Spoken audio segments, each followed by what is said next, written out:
अब्दुल्ला दरगाह एक।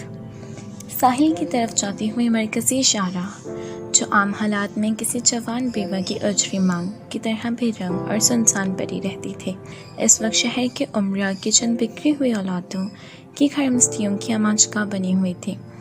फिजा में स्पोर्ट्स कारों और हैवी बाइक्स की चिंगारती आवाज़ों ने एक हलचल और तूफान सा बर्पा किया हुआ था। मामला शहर से वीरान साहिल की पट्टी तक रेस का था और हम में से कोई भी ये रेस हारना नहीं चाहता था। सबसे आगे सूबे के होम सेक्रेटरी के लाडले साहबजादे वक्कार यानी विक्की की मर्सिडीज स्पोर्ट्स कार थी। इसके बाद मुल्क के मारूफ सनअतकार बख्तियार अहमद की इकलौती औलाद साहिर यानी मेरी मिनी जगवार थी, और मेरे पीछे सूबाई वजीर मालियात का बिकरा शहजादा काशिफ अपनी दोस्त रिदा के साथ हैवी बाइक पर फर्राटे भरता, मुख्तलिफ गाड़ियों के दरमियान लहराता और अपना रास्ते बनाते हुए सिर्फ चंद इंच के फासले से मेरी गाड़ी के बम्पर को तकरीबन छूता हुआ चला आ रहा था।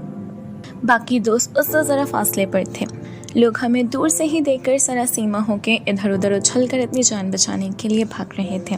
विक्की ने सड़क पार करते हुए एक ठेले को हल्का सा छू लिया। ठेले वाला एक जानिब को कूदा और इसके ठेले से नारियल फिजा में यूं उछले जिसे किसी शरीर बच्चे ने यकदम फिजा में बहुत से खाकस्तरी गुब्बारे छोड़ दिए हों।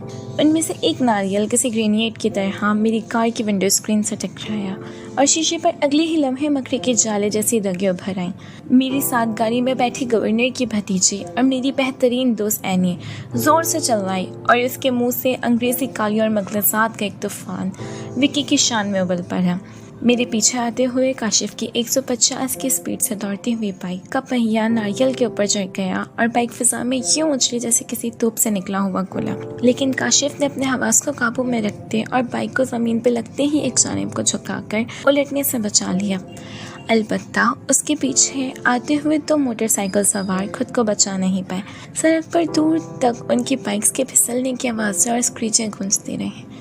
शायद रेस में शामिल एक आध कार भी फिसल गई, लेकिन मैं मुड़कर देख नहीं पाया क्योंकि उस वक्त मेरी सारी तवज्जो आगे सड़क पर दौड़ती हुई विक्की की मर्सिडीज पर थी। वो जानता था कि अब साहिली पट्टी सिर्फ चंद किलोमीटर ही दूर रह गई है, लेकिन वो अपनी कार को सड़क पर दोनों जानिब लहराते हुए आगे बढ़ रहा था ताकि मेरी गाड़ी को आगे निकलने का रास्ता न मिल सके। काशिफ गाड़ी की खिड़की से हाथ निकाल कर मुझे इश्तियाल दिलाने के लिए मुख्तलिफ इशारे भी कर रहा था, और इस अमल में उसके साथ वाली सीट पर बैठी उसकी कज़न टीना भी बराबर का साथ दे रही थी, जो एनी को मज़ीद मुश्तिल करने का बाइस बन रहा था। आखिर 10 किलोमीटर का बोर्ड देखते ही एनी ने मायूसी से सर हिलाया। नहीं साहिर, अब हम नहीं जीत सकते, फासला बहुत कम रह गया है, हम हार गए साहिर। डैम इट यार। मैंने एनी को कोई जवाब नहीं दिया और गियर बदलकर एक्सीलेटर पर दबाव बढ़ा दिया। एनी भी जानती थी कि मुझे हार से किस कदर शदीद नफरत थी। मैंने हारना सीखा ही नहीं था। हम जिंदगी में जीतना सीखें या ना सीखें, जीत हमें खुद ही सब सिखा देती है। हाँ, अलबत्ता हार को बाकायदा सीखना पड़ता है कि हार आपको खुद कुछ नहीं सिखाती। लेकिन मैं खुद फ़िलहाल इस फन से नाशना था और कम से कम आज तो मैं किसी सूरत हारना नहीं चाहता था, क्योंकि मुकाबले पर मेरा असली हरीफ विक्की जो था। इस रेस का आइडिया कल रात ही हमारे शैतानी दिमागों में उस वक्त आया था जब हम क्लब के नीलगो धुएं भरे माहौल में अपने अपने भरे हुए सिगरेट के कश लगा रहे थे। फिजा में धुएं और बियर की मिली जुली खुशबू फैली हुई थी और धुआं कुशीद करने के इस अमल में हम में से हर एक का जोरा भी पूरे शदुमत से शरीक था। एनी सिर्फ ही इनमें से एक ऐसी लड़की थी जिसका दम इस मखसूस धुएं की ज़्यादती से घुटने लगा था, और तब वो मेरा हाथ पकड़कर ज़बरदस्ती मुझे क्लब रूम से बाहर खुली फिजा में खींच लाई थी। उफ साहिर, क्यों पीते हो ये जहर? नफ़रत है मुझे इस धुएं से। लेकिन कल रात एनी की बात शुरू होने से पहले ही बक्कार ने बहस छेड़ दी थी कि उसके बाप ने गुज़श्ता हफ्ते ही उसे जो नई स्पोर्ट्स मर्सिडीज़ लेकर दी है, वो उसे 250 की रफ्तार से दौड़ाता हुआ कॉलेज आ सकता है। काशिफ ने चिढ़कर उसे रेस लगाने का चैलेंज दे दिया और रफ्ता रफ्ता भैंस ने इतना तोल पकड़ा कि हम सभी ने इस रेस में शरीक होने का फैसला कर लिया और इसके नतीजे में आज हम सब की गाड़ियां और बाइक्स इस साहिली सड़क पर आग उगलती हुई दौड़ रही थीं। रेस खत्म होने वाला पॉइंट साहिल पर बने हुए लकड़ी के हर्ट्स के एन सामने जाकर खत्म होने वाली यही कोलतार की सड़क थी, जहां पहले ही से यूनिवर्सिटी का एक पूरा ग्रुप हुजूम की शक्ल में चीख चिल्ला के और नारे लगा के हमारा हौसला बढ़ा रहा था। इन्हीं में वो 2 लड़के भी मौजूद थे जिनके हाथ में सफ़ेद रुमाल थे, जिन्हें आखिरी जीत की गवाही देने के लिए हमने बतौर जज वहाँ खड़ा किया था। आखिरी पॉइंट अब सिर्फ 2 किलोमीटर की दूरी पर रह गया था और हमारी स्पोर्ट्स कारें जिस रफ्तार से दौड़ रही थीं, इस हिसाब से ये 2 किलोमीटर सिर्फ 2 लम्हे की दूरी पर थे। विक्की किसी सूरत मुझे आगे निकलने का मौका नहीं देना चाहता था और मुझे बस 1 लम्हे की तलाश थी और फिर वो लम्हा एक ऊंची रेत की टेले की सूरत में मुझे नजर आ ही गया। सड़क के इख्तिताम से कुछ कदम पहले सड़क की बाईं जानिब रेत कुछ इस तरह इकट्ठी हो गई थी कि एक ऊंचा सा टीला बन गया था। मैंने गियर बदला और चिल्ला कर एनी से कहा, सीट बेल्ट अच्छी तरह कस लो। एनी ने शायद मेरी आंखों में लपकती चमक को देख लिया था। वो सारा सीमा होके चिल्लाई, नहीं Sahir, please for God sake Sahir. लेकिन एनी की चीख उसके गले ही में घुट कर रह गई और मेरी जैगवार रेत के टीले पर यूं चढ़ी जैसे कोई ग्लाइडर ऊंची उड़ान उड़ने से पहले किसी ऊंचे पहाड़ की चोटी पर बनी चट्टान पर दौड़ता है और अगले ही लम्हे मेरी गाड़ी भी किसी शाहीन की तरह फिजा में तैरते हुए इख्तितामी हद पर लगे हुए सुर्ख झंडे को क्रॉस कर गई। फिजा में तैरते हुए मेरी नज़र नीचे 2 फीट पीछे आती मर्सिडीज में बैठी विक्की पर पड़ी, जिसने झुंझलाहट में अपना सर जोर से स्टीयरिंग पर दे मारा। मेरी जैगवार एक जोरदार आवाज़ और शदीद झटके के साथ नीचे रेतीली साहिल से टकराई और इसके अगले दोनों टायर जोरदार धमाके के साथ बर्स्ट हो गए।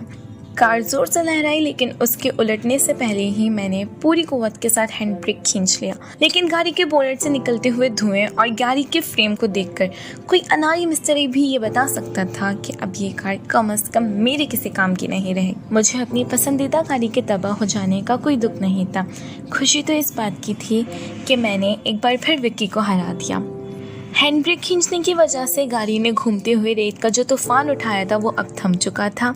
एनी, जिसने कार की उड़ान भरते ही अपना चेहरा दोनों हाथों में छिपा लिया था, इसने अपना चेहरा ऊपर उठाया और एक तेज झुरझुरी लेकर बोली, तुम पागल हो साहिर, तुम बिल्कुल पागल हो Sahir, you are totally mad.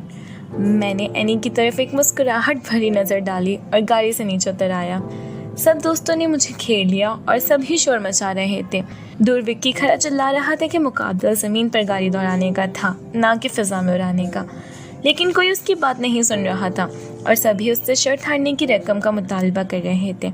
हम सब का ताल्लुक ऐसे खानदानों से था जहां ऐसी मामूली रकम रोज़ाना घर के नौकरों में बांट दी जाती थी, लेकिन इस रकम की हैसियत सबसे अलग थी क्योंकि ये मेरी जीत की रकम थी। तभी मैंने इस हकीर रकम के लिए अपनी लाखों रुपए की नई इम्पोर्टेड गाड़ी तबाह कर दी थी। और सच ये है कि अपनी हर जीत के लिए मैं सारी ज़िंदगी रोज़ाना ऐसी कई गाड़ियाँ तबाह करने के लिए तैयार था। मैं उन सबको लड़ता झगड़ता छोड़कर एक ऊंची चट्टान पर बने पत्थर के बेंच पर जाकर बैठ गया और दूर से आती लहरों को चट्टान से टकराकर पाश पाश होते देखने में मशगूल हो गया। मेरी शख्सियत में एक अजीब तादाद भी था कि हर जीत फतह के फ़ौरन बाद मेरे लिए अपनी अहमियत खो देती थी। सो आज भी यही हुआ। अभी चंद लम्हे पहले मैंने जिस जीत के लिए अपने साथ साथ अपनी अजीज़ जान दोस्त एनी की ज़िंदगी भी दांव पर लगा दी थी, अब मेरे लिए मासी बन चुके थे और मुझे इस फतह की तकरार से कोई सरोकार नहीं था। मैंने नीचे एनी, ग्रुप और विक्की को लड़ते झगड़ते देखा और उकता कर सिगरेट सुलगा ली। दफ्तन धुएं के नीले मरगोले के दरमियान से होती हुई मेरी नज़र दूर सड़क पर दौड़ती हुई काले रंग की बड़ी सी शेवरलेट कार पर पड़ी।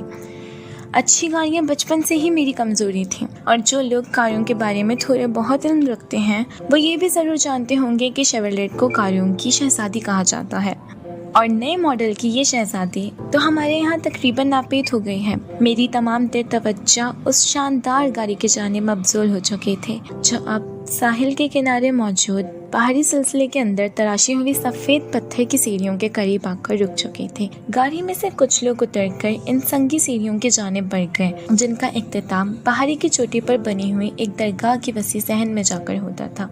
मैं इस कार से बहुत दूर एक दूसरी पहाड़ी चट्टान पर बैठा हुआ था, इसलिए मैं कार की सवारियों और उनके हुलिये पर ज़्यादा गौर नहीं कर सका। बहरहाल ये बात मेरे लिए काफ़ी हैरानकुन थी कि इस जदीद दौर में भी ऐसे ऊंचे तबके के लोग ऐसी दरगाहों पर हाज़िरी देने के लिए आते हैं। हम इंसानों ने खुद को तसल्ली देने के लिए कैसे कैसे बहाने तराश रखे हैं।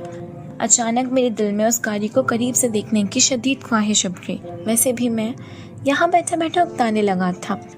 मैंने चट्टान से नीचे साहिल की जानिब नज़र दौड़ाई तो सभी को मशगूल पाया। कोई बारबेक्यू की तैयारी कर रहा था तो कोई अपनी गाड़ी से बड़े दियोकामत स्पीकर और म्यूज़िक सिस्टम उतार रहा था। एनी ने दूर से हाथ हिलाकर मुझे नीचे आने का इशारा किया। मैंने जवाबन उसे इशारा किया कि मैं ज़रा घूम कर आता हूँ। चट्टान से दूसरी जानिब उतरने के बाद मैं साहिल के साथ साथ चलता हुआ दूसरी पहाड़ी के करीब पहुँच चुका था। वो कार अब भी वहीं खड़ी थी और एक बावर्दी शोफर उसका बोनट उठाए रेडिएटर में पानी डाल रहा था।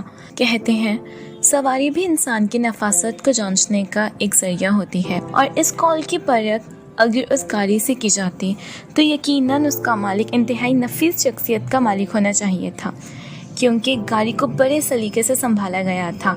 मैं कुछ देर दिलचस्पी से गाड़ी को देखता रहा। इतने में ड्राइवर ने मेरी महवियत नोट कर ली और मुस्कुरा कर बोला, क्यों साहब, क्या देख रहे हैं? गाड़ी पसंद आ गई है क्या? मेरे होठों पर भी मुस्कुराहट फैल गई। गाड़ियों का कोई भी शौकीन पहली ही नज़र में इस गाड़ी का आशिक हो सकता है। ड्राइवर मेरी बात सुनकर खिलखिला कर हंस दिया और फख्र से बोला, सच कहा आपने। दरअसल हमारे सेठ साहब ने भी सारी उम्र में यही एक शौक पाला है, बल्कि इन्हें तो आला से आला गाड़ी रखने का जुनून है। अब इसी गाड़ी को देख लें, पिछले महीने ही अमेरिका से मंगवाई है। हमारे साहब को जापानी गाड़ियाँ बिल्कुल भी पसंद नहीं। वो तो कहते हैं कि जापान वालों ने गाड़ियों को छोटा करके उनकी तौहीन की है। ड्राइवर बात करते करते आहट पाकर अचानक मौदब सा हो गया और जल्दी से बोनेट बंद करके पिछले दरवाजे की जानिब लपका। मैंने चौंक कर ड्राइवर की नज़र के ताकुब में ऊपर जाती सीढ़ियों पर नज़र डाली और चंद लम्हों के लिए मबहूत सा रह गया। ऊपर से एक अधीर औरत और साथ एक परी रुख महजबीन धीरे धीरे कदम उठाती सीढ़ियाँ उतर रही थी। उसके चाल में एक ऐसा वक़ार था गोया कोई राज हंसनी पानी में तैर रही हो। औरत और लड़की दोनों ने खुद को मुनासिब हद तक बड़ी चादरों से ढांप रखा था और उस उश्वाए तरास ने अपने रुख पर बारीक निकाब की तय डाल रखी थी। लेकिन सच तो यह है कि उस काले निकाब ने उसके चेहरे का नूर कहीं ज़्यादा बढ़ा दिया था। ऐसा नहीं था कि मैं इससे पहले हुस्न से नाशना था, लेकिन कुछ चेहरे ऐसे भी होते हैं जो हुस्न और मासूमियत को नई तारीफ और नई पानी दे जाते हैं। वो चेहरा भी ऐसा ही और लाखों में एक था। ड्राइवर ने भागकर दोनों पिछले दरवाजे खोल दिए थे। लड़की ने नज़र उठाकर भी मेरी तरफ नहीं देखा और एक शान बेनियाजी से चलती हुई जाकर गाड़ी में बैठ गई। ड्राइवर ने जल्दी से गाड़ी के दरवाजे बंद किए और गाड़ी एक झटके से आगे बढ़ गई। तभी मुझे भी जैसे एक झटका सा लगा और मैं अपने हवास में वापस आ गया, लेकिन तब तक कार काफ़ी दूर जा चुके थे। मुझे खुद पर शदीद गुस्सा आया। ऐसी भी क्या बेखुदी, कम से कम मुझे गाड़ी का नंबर तो नोट कर लेना चाहिए था। इस वक्त मैं खुद अपनी इस अजीब सी बेचैनी और कुछ खो देने की कसक को कोई भी नाम देने से कासिर था। मैंने जोर से सर को यूं झटका जैसे खुद को इन बेहद उदास और साग झील जैसी आंखों के सहरे से आज़ाद कर पाने की कोई नाकाम सी कोशिश की हो। अचानक ही मेरी नज़र पहाड़ी की चोटी पर पड़ी और मेरे कदम खुद ब खुद उन पथरीली सीढ़ियों की जानिब बढ़ गए जिनका इख्तिताम ऊपर बनी दरगाह पर होता था।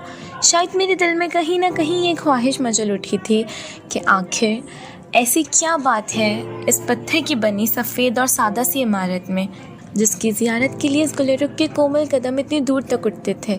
दूर से देखने पर वो दरगाह इतनी ऊंचाई पर नज़र नहीं आती थी, लेकिन जब मैं आखिरी सीढ़ी चढ़कर दरगाह के सहन में पहुंचा तो पसीने से शराबोर और हाँप रहा था।